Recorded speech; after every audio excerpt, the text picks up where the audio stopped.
할렐루야.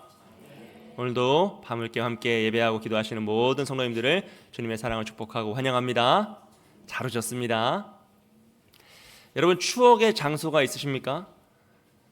우리는 어떤 물건이나 장소에 추억이 담기면 조금 더 의미가 새로워집니다. 같은 물건이 다 있어도 내 추억이 담긴 물건은 조금 더 소중해져요. 같은 장소더라도 내가 추억이 쌓인 장소는 조금 더 의미가 부여됩니다. 이 추억은 과거에 있었던 일을 우리 마음속에 이제 담고 살아가는 것인데, 추억은 참 큰 힘이 있어요. 평상시에는 잘 모르고 지내다가 내 마음이 조금 힘들고 외롭고 어려울 때, 내가 낙담하여 조금 지칠 때 우리는 추억 속의 한 편을 꺼내서 위로를 받기도 하고, 또 은혜의 그 추억을 꺼내서 다시 소망을 품기도 하고 힘을 얻기도 합니다. 저는 바라기를 우리 서울 남부교회가 이 예배의 자리가, 우리가 기도하고 주님의 이름을 부르짖는 이 순간이 우리에게 좋은 추억이 되고 앞으로도 평생을 기억하는 이 추억의 장소가 되기를 주님의 이름으로 축복드립니다. 오늘은 말씀을 통해서요, 야곱에게 있었던 그런 장소에 대한 의미를 함께 살펴보고 은혜를 나누려고 합니다. 하나님께서 창세기 12장에서 아브라함을 부르세요. 갈대아 우르에 있던 아브라함에게 엄청난 축복을 쏟아 부으시면서 그에게 나타나시죠. 강권적으로 나타나십니다. 너는 복이 될 거다. 내가 너로 큰 민족을 이룰 거다. 너로 말미암아 모든 민족이, 세상 모든 민족이 복을 받을 거다라고 하시면서 그에게 어마어마한 축복을 선포하십니다. 하지만 아브라함이 그 하나님의 축복을 받기 위해서는 그가 감당해야 되는 것이었어요. 그것은 무엇이냐면 바로 본토 친척 아버지의 집을 떠나는 것이었죠. 우리 과정을 다 아니까, 결과를 아니까 이게 쉽게 생각하지만, 그 당시에 자신의 고향을 떠나 알지 못하는 타국으로 이동한다는 것은 굉장히 위험한 것이었습니다. 지금이랑은 전혀 다른 세상이잖아요.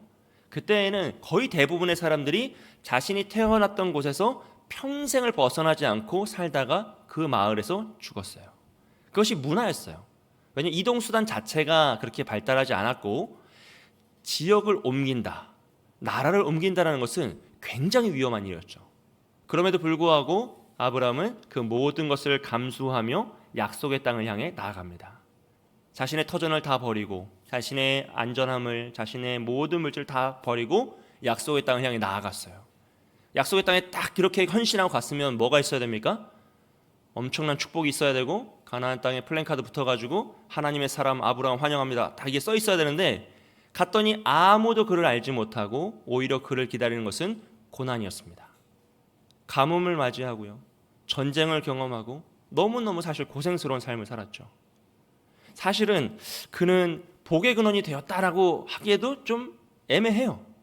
많은 사람들이 야, 너 하나님이 함께 하시는구나, 너 대단하다 칭찬은 받았지만 아브라함으로 인해서 가나안 땅이 복을 받거나 그런 일은 크게 없었습니다. 그러니까 약속의 땅에 그는 거주하였지만 그가 했던 것은 그냥 약속의 땅에서 살아낸 것이에요. 그가 평생 동안 소유한 땅은 자신의 사랑하는 아내 사라가 죽었을 때 그 여인을 무덤을 만들기 위해서 막벨라 굴 하나 소유하고, 나머지는 아무것도 가지지 못한 채 약속의 땅에서 배회하다가 사실은 객사했습니다. 그는 고향을 떠났으니까요. 그의 아들 이삭도 마찬가지입니다. 이삭도 그 약속의 땅에서 생존하였지만, 오랜 시간 버텼지만 한 거라곤 그냥 우물 파고 뺏기고, 우물 파고 뺏기고, 우물 파고 뺏기고, 좀 칭찬받다가 농사지어서 100배 소출 얻고 별 내용이 없어요. 그도 역시 약속의 땅을 하나님께 언약으로 받았지만 소유하지 못하고 그냥 그 땅에서 살다가 죽음을 맞이해요. 그의 아들 야곱도 마찬가지죠. 야곱은 하란 땅에 갔다가 와가지고 약속의 땅에서 생존하지만 크게 또 가지고 있는 것도 없어요. 심지어 이삭과 야곱은, 아버지는 그래도 굴이라도 무덤이라도 하나 샀는데 얘들은 아무것도 못 사요. 그러니까 거의 한 200년이 흐르거든요, 시간이. 아브라함부터 야곱까지 200년이 넘는 시간 동안 소위 말하는 그 언약의 백성들, 아브라함, 이삭, 야곱이라는 그 언약의 족장들이 약속의 땅에서 한 일은 살아남은 것이에요. 그 땅에서 고난을 당하고 가뭄을 맞이하고 전쟁을 경험하고, 심지어 그 땅의 백성들로 인해서 핍박을 받고 또 피하고 우물을 팠다가 빼앗기고, 그 일들을 계속 반복하면서 생존하는 것이죠. 그리고 오늘 우리가 읽은 본문에서는 드디어 약속의 땅을 차지하고 성취하는 것이 아니라 그 땅의 가뭄이 너무 심하여서 약속의 땅을 버리고 애굽으로 들어가기 직전의 모습이에요. 여러분, 이런 모습을 쭉 보면 하나님의 약속이란 것이, 하나님의 언약이란 것이, 그 능력의 하나님이 과연 왜 이들에게 이렇게 약속을 지켜주시지 않으실까라는 의문입니다. 아브라함 잘했잖아요. 그보다 어떻게 더 잘하겠습니까? 근데 그의 때에 아무것도 성취가 안 돼요. 이삭, 그보다 온유한 자가 없고 그보다 하나님께 칭찬하는 사람이 별로 없어요. 그럼에도 불구하고 그의 때에 성취되는 것이 거의 없어요. 야곱은 조금 사람은 그렇지만 그래도 엄청난 능력을 경험하고 엄청난 역사들을 이뤄내는 것 같은데 사실은 그의 때도 성취되는 것이 아무것도 없고, 심지어 이제는 약속의 땅을 생존을 위하여서요, 먹고 살 수가 없어서 생존을 위하여서 그 약속의 땅을 버리고 애굽이라는 그 우상 숭배의 중심지로 살려고 들어가고 있어요. 이런 모습을 보면 하나님의 약속은 무엇인가? 하나님의 언약은 실패한 것인가? 라는 의문이 들 수 있다는 것이죠. 여러분, 애굽으로 들어갔던 야곱의 가족은 70명입니다. 남자가 70명이죠. 그에 비해서 애굽은요, 그 당시에 가장 강력한 군사력과 문명의 발전을 이루었던 나라예요. 7년의 흉년으로 온 세상의 물질을 다 빨아들이고 있던 나라입니다. 우리가 잘 알고 있는 나일강을 중심으로 엄청난 문명을 발전시켰고요, 사후세계, 놀라운 천문학, 철학, 피라미드요, 그런 놀라운 일들을 이루어낸 나라가 바로 애굽이죠. 그런 애굽에 비해서 야곱의 가족 70명은 그냥 먼지 같은 존재죠. 저 요새 강남에 와가지고 그런 느낌을 많이 받아요. 강남대로에 가면 이제 끝도 없이 차를 타고 가면 창문이 다 가릴 만큼 빌딩들을 숲을 지나가잖아요. 그러면 참 사람이 작다. 제가 살던 동네는 그 정도 빌딩이 없었거든요. 옆에 하면 한 절반 정도는 하늘이 보여야 되는데 하늘이 안 보여요. 그냥 빌딩만 보이는 거예요.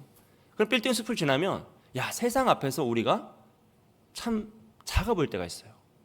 이 거대한 문명, 발달되는 첨단 과학들, 그리고 우리 아이들이 경험하고 있는 그런 매체들을 보면 너무나 화려하고 너무나 멋지지 않아요. 너무나 정말 천문학적인 그런 숫자들로 금액과 또 그런 기술들이 발전한 모습을 보면서 내가 예수님 믿고 하나님 믿고 살아가는 것이, 내가 기도하는 것이 참 작아 보일 때가 있다는 거예요.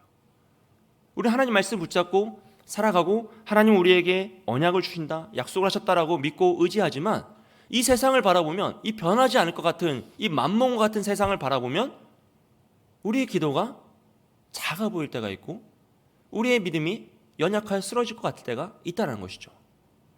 이것은 애굽에 들어가는 70명의 야곱의 가족과 마찬가지입니다. 너무 사소해 보이고 한순간에 흡수되어도 한순간에 사라져도 이상할 것이 전혀 없는 그런 구조죠. 사실 비교조차 할 수 없는 대상들이었어요. 근데 그런 오늘날의 문화도 마찬가지고요, 그 당시 문화도 마찬가지입니다. 그리고 오늘날 전 세계의 리얼 크리스찬이라고 하는, 오직 성경은 무오하다, 하나님 말씀은 무오하다, 그리고 오직 예수 그리스도로 구원에 이른다, 다른 구원의 길은 없다라고 믿는 그 두 가지를 선언하는 진짜 그리스도인이라고 하는 분들이 4.5%입니다. 4.5%예요. 나머지는 다 여기다 뭘 섞어가지고 한 9%에서 10%를 전 세계적으로 보거든요. 우리나라 인구 중에 약 12%, 15%를 기독교인으로 봐요. 이제 통계마다 조금씩 달라서. 근데 거긴 가나안 성도가 포함되어 있습니다. 그러니까 교회 예배당에서 예배를 드리면서 바른 신앙으로 살아가는 분이 거의 9%에서 10%밖에 없는 거죠.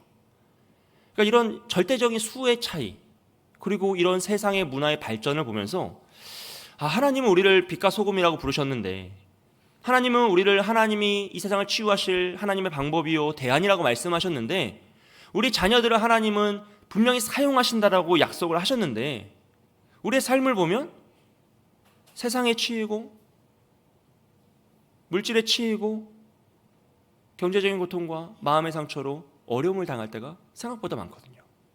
그러면 나도 지치고 또 심지어 초라해 보일 때가 있다는 거예요. 그럴수록 세상은 더 커 보입니다. 마치 애굽 앞에선 야곱처럼 세상은 너무 커 보이고 나는 너무 작아 보이는 것이에요. 하나님의 약속은 다 사라진 것 같고 이것이 과연 될까? 정말 될까? 라는 의문도 들고 때로는 의심도 들고 낙담도 할 수 있다는 것이죠. 사랑하는 여러분, 애굽 앞에 선 야곱에게 하나님의 언약은 어디에 있습니까? 그 언약과 그 약속은, 그 약속을 하신 하나님은 지금 무엇을 하고 계실까요? 여러분, 여러분이 이 세상을 치유하시는 하나님의 대안이심을 믿습니까? 여러분이 하나님께서 부르신 세상의 소금이요 빛이신 것을 확신하십니까? 우리의 자녀들이 하나님의 역사를 일으키고 우리보다 더 위대한 믿음의 세대로 일어날 것을 믿으십니까? 할렐루야! 여러분, 그 믿음이요 작아지지 않으셨으면 좋겠어요. 세상을 보면서 또 세상에서는 야, 헛꿈도 그런 헛꿈이 없다. 지금 손에 잡히는 증거도 없으면서 어떻게 저런 얘기를 할까? 무지해 보인다라고 할 수 있지만 우리는 우리를 의지하는 자들이 아니요 하나님 말씀을 의지하는 줄 믿습니다. 우리로서는 증거 삼을 수 없습니다. 우리로서는 증명할 수 없습니다. 하지만 하나님 말씀이 그렇게 말씀하시기에, 하나님 말씀을 그렇게 확증하셨기에 우리는 그 말씀을 믿고 의지하며 나아가는 것이에요.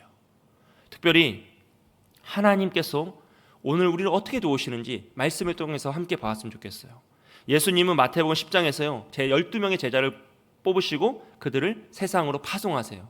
그때 어떻게 보내시냐면 10장 1절 말씀에서 여호와께서 그의 12제자를 부르사 더러운 귀신을 쫓아내며 모든 병과 모든 약한 것을 고치는 권능을 주시니라 라 그래요.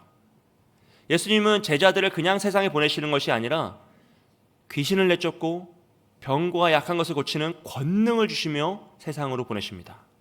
엄청난 거죠.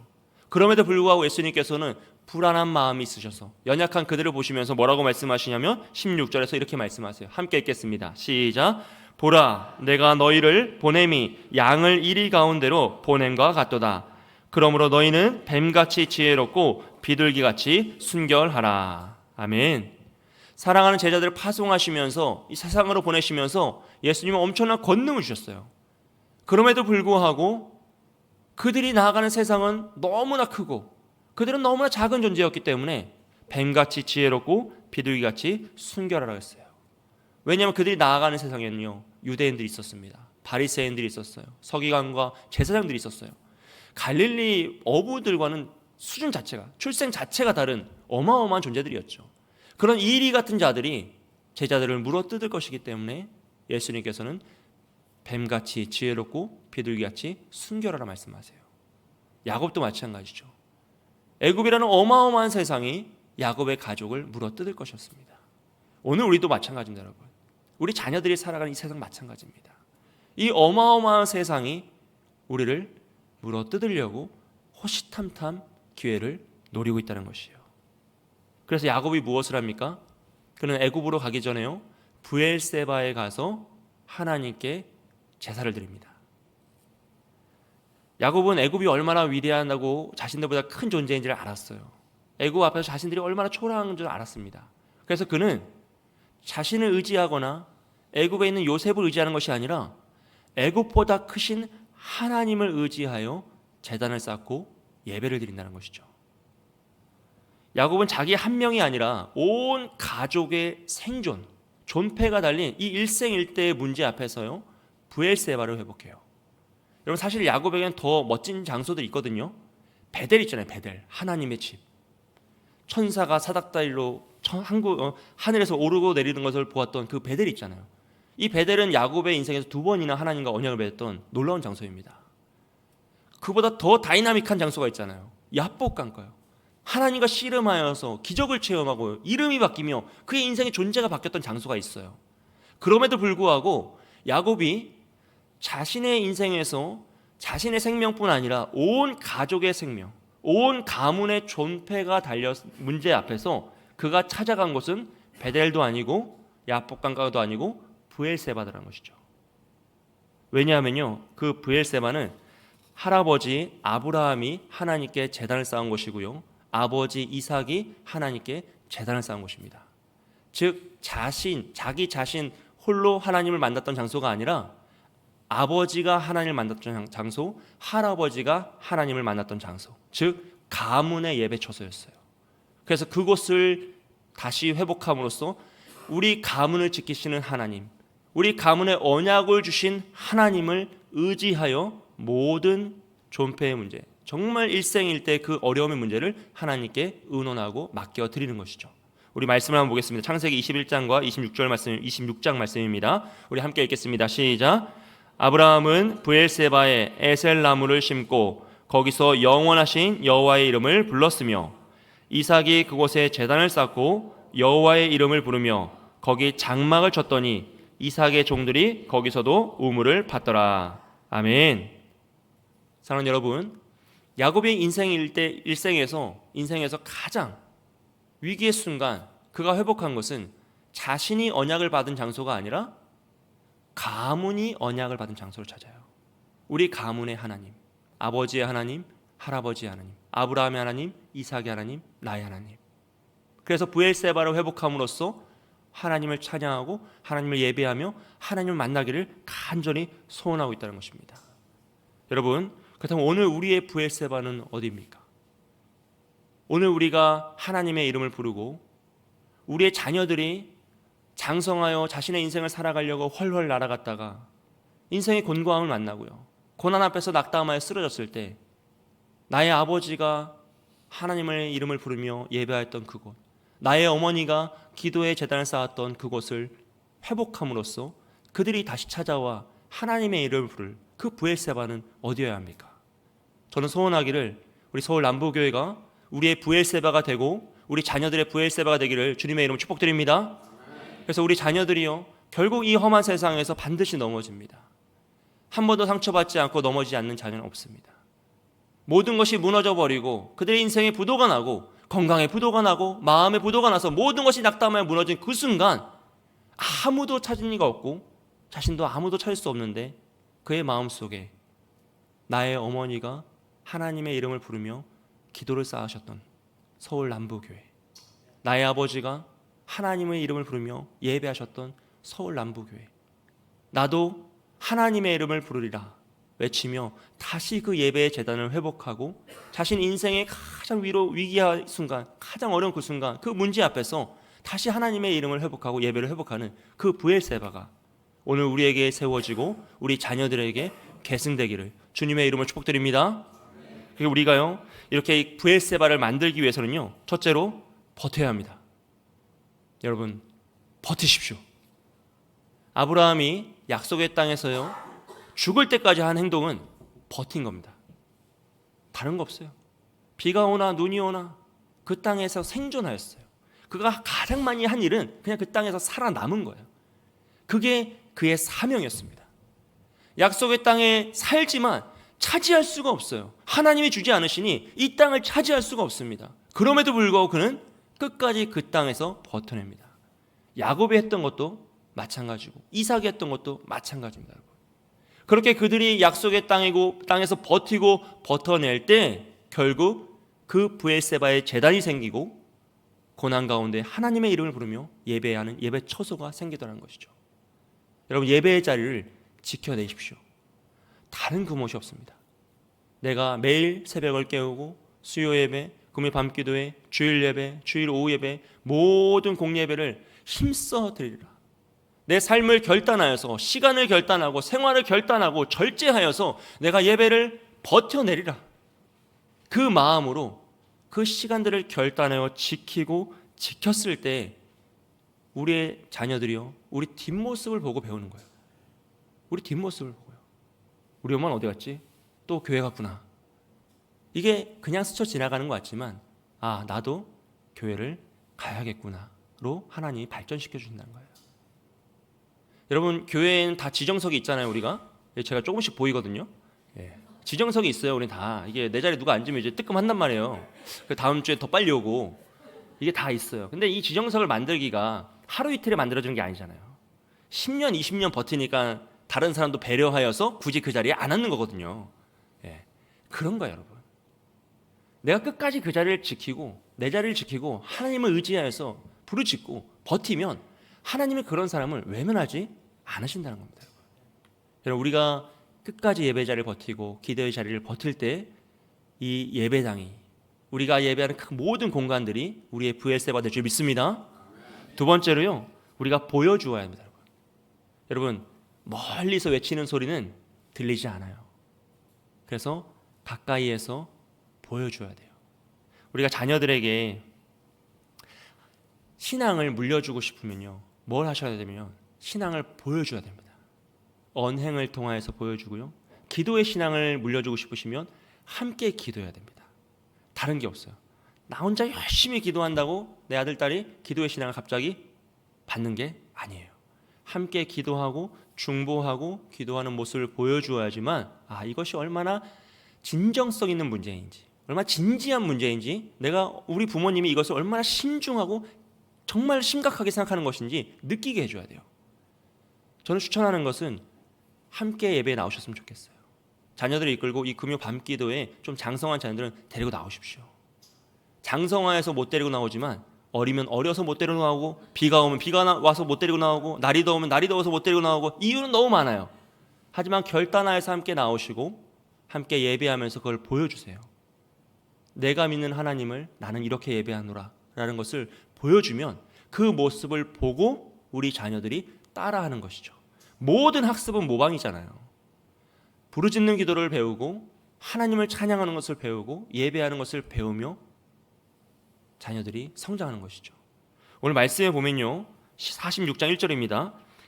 야곱이 하나님을 부르는데 뭐라고 부르죠? 그의 아버지 이삭의 하나님께 희생제사를 드렸다고 했어요.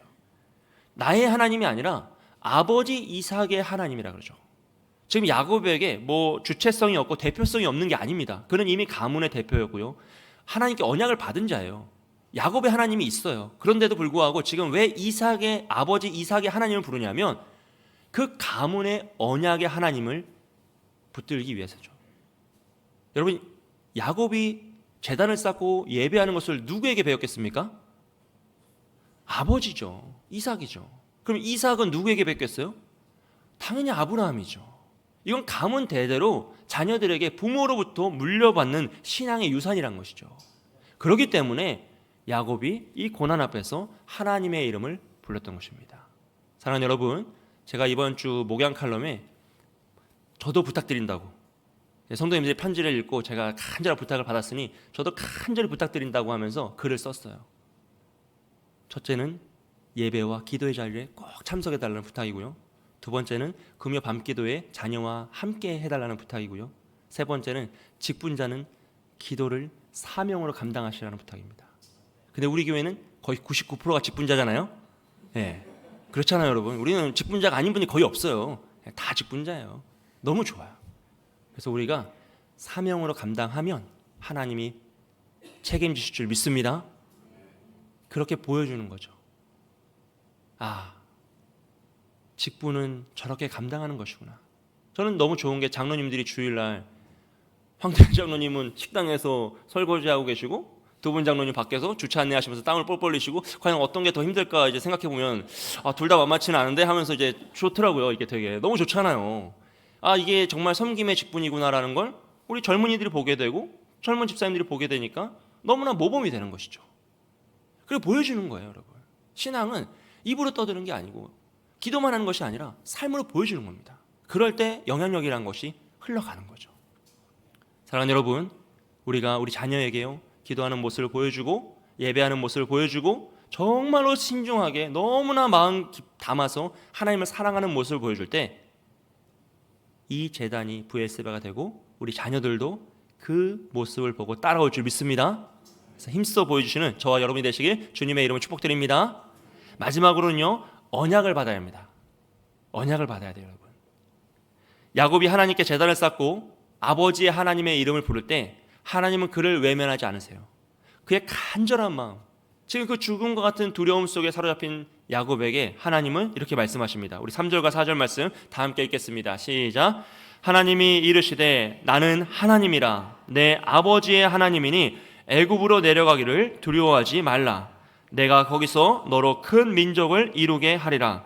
내가 너와 함께 애굽으로 내려가겠고 반드시 너를 인도하여 다시 올라올 것이며 요셉이 그의 손으로 내 눈을 감기리라 하셨더라. 아멘. 사랑하는 여러분, 우리가 은혜의 자리를 지키고요, 기도의 자리를 힘써 버티고 그것을 자녀들에게 보여주면 하나님은 우리를 만나주십니다. 이건 하나님의 약속이에요. 하나님의 이름을 부르는 자를 하나님 외면하지 않으시고 그의 얼굴을 향하여 드사 평강의 평강을 부어주신다고, 그를 만나주시고 약속하셨고요, 축복하신다고 약속하셨어요. 그러니 우리는 그 말씀을 붙잡고 끝까지 버텨나가는 거예요. 그러면 하나님은 언약을 써요. 근데 이 언약의 놀라운 특징은 나이에 상관없이 주신다는 거예요. 여러분, 어린아이들이 은혜를 받아요. 여러분도 어린 시절에 은혜를 받으셨잖아요. 저 역시 그랬고요. 사무엘도 그랬고, 이삭도 그랬고요, 야곱도 그랬고, 요셉도 그랬고, 다윗도 그랬습니다. 다 어린 시절 하나님을 만난 자들이죠. 저도 어릴 때 부모님 손에 이끌려서 교회를 늘 다녔죠. 부흥회 같은 걸 하면 꼭 저녁 부흥회 늦게까지 했잖아요. 옛날에는 가면은 사실 초등학생 저학년 때 뭘 알아듣겠습니까? 하지만 저희 아버지는 어머나 아버지 예배당의 한 가운데서 꼭 가만히 앉아 있었어야 돼요. 눕지를 못해요. 저희 집은 이제 형제가 셋이거든요. 저희 형님, 누님이 계셨어요. 그럼 저는 이제 꼭 가운데 껴가지고 좌로도 우로도 치우치지 못하고 한 가운데 그냥 가만히 알아듣지도 못하는 걸 그냥 끝까지 그냥 버티는 거예요. 근데 그렇게 버티고 버텼더니 제가 초등학교 3학년 때 여름 성경학교에서 은혜를 체험해요. 그 중학교 2학년 때 여름 수련회에서 성령을 체험하고 방언을 받습니다. 그리고 신학생이 됐어요. 여러분 자녀를 밀어넣고 밀어넣으시면 신학생이 되면 이제 거기까지는 제가 책임 못 지지만 은혜를 체험하고 하나님 언약을 주신다는 거예요. 약속의 말씀을 받습니다. 그러면요, 그 무엇도 뺏어갈 수가 없어요. 근데 중요한 건 그 약속의 말씀은 빨리 집어넣는 자가 그의 영혼을 차지하는 거예요. 그래서 그 어린 아이들의 마음속에 하나님 말씀을 심어버리면 이 아이들은 평생을 그 말씀을 붙잡고 살아가요. 근데 어린 아이들 마음속에 세상의 말이 들어가고 세상의 가치가 들어가면 그 가치가 그의 영혼을 사로잡아 버려요. 그래서 우리는 계속적으로 이 아이들이 하나님 말씀의 은혜를 체험할 수 있도록, 언약을 받을 수 있도록 기도하면서 나아가야 되는 것이죠. 그 언약은 하나님이 주시는데 어떤 자들에게 주십니까? 부르짖는 자에게 주십니다. 간절히 달라고 애청하는 자들, 강청하는 자들이요. 세례 요한 이후로 천국은 침노를 당하나니, 우리가 힘써 하나님의 이름을 부르고 부르짖을 때 하나님은 외면하지 않으시고 우리를 만나주시고 우리 자녀를 만나실 줄 믿습니다. 사랑하는 여러분, 이 금요 밤기도회가 여러분에게 부엘세바 되시길 주님의 이름으로 축복합니다. 여러분이 기도하시고 버티시고 끝까지 보여주고 이 아이들에게, 우리 자녀를 축복하며 나아갈 때 하나님은 우리에게도 하나님의 말씀, 언약을 주시지만 우리 자녀들에게도 하나님의 언약의 말씀을 주셔서 그들이 평생을 붙잡고 갈 신앙의 추억, 그들이 곤고함을 만났을 때, 그들이 낭망하여 쓰러졌을 때, 다시 추억의 장소를 꺼냈을 때, 우리 아버지가, 우리 어머니가 예배하고 찬양하고 기도하셨던 그곳, 나도 그것을 회복하여 하나님의 이름을 부르리라 하는 그런 믿음의 놀라운 역사가 일어나는 이 장소가 되기를 주님의 이름으로 축복드립니다.